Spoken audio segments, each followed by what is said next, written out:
Une recherche désespérée pour les disparus au Soudan. Yahya Moussa Mohamed cherche à obtenir des informations sur des êtres chers qui ont disparu sans laisser de traces. Mes deux cousins ont disparu à Al-Fatihab, Square 9, à Omdurman. Ils étudient à l'Université des sciences et des technologies du Soudan, mais sont portés disparus depuis le 7 mai.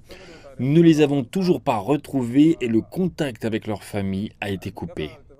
8 mois après le début d'un conflit entre les forces militaires rivales, on est toujours sans nouvelles de 715 personnes.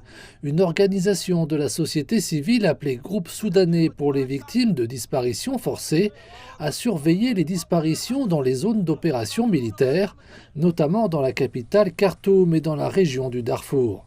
Ce groupe affirme que les personnes disparues ont été arrêtées par l'armée ou les forces paramilitaires, souvent parce qu'elles étaient soupçonnées de soutenir le camp rival. Le système judiciaire n'a pas la capacité d'arrêter les auteurs de ces crimes et pire encore, même les bâtiments de la police et du ministère public dans l'état de Khartoum et dans les états dans lesquels se produisent des affrontements ont cessé de fonctionner.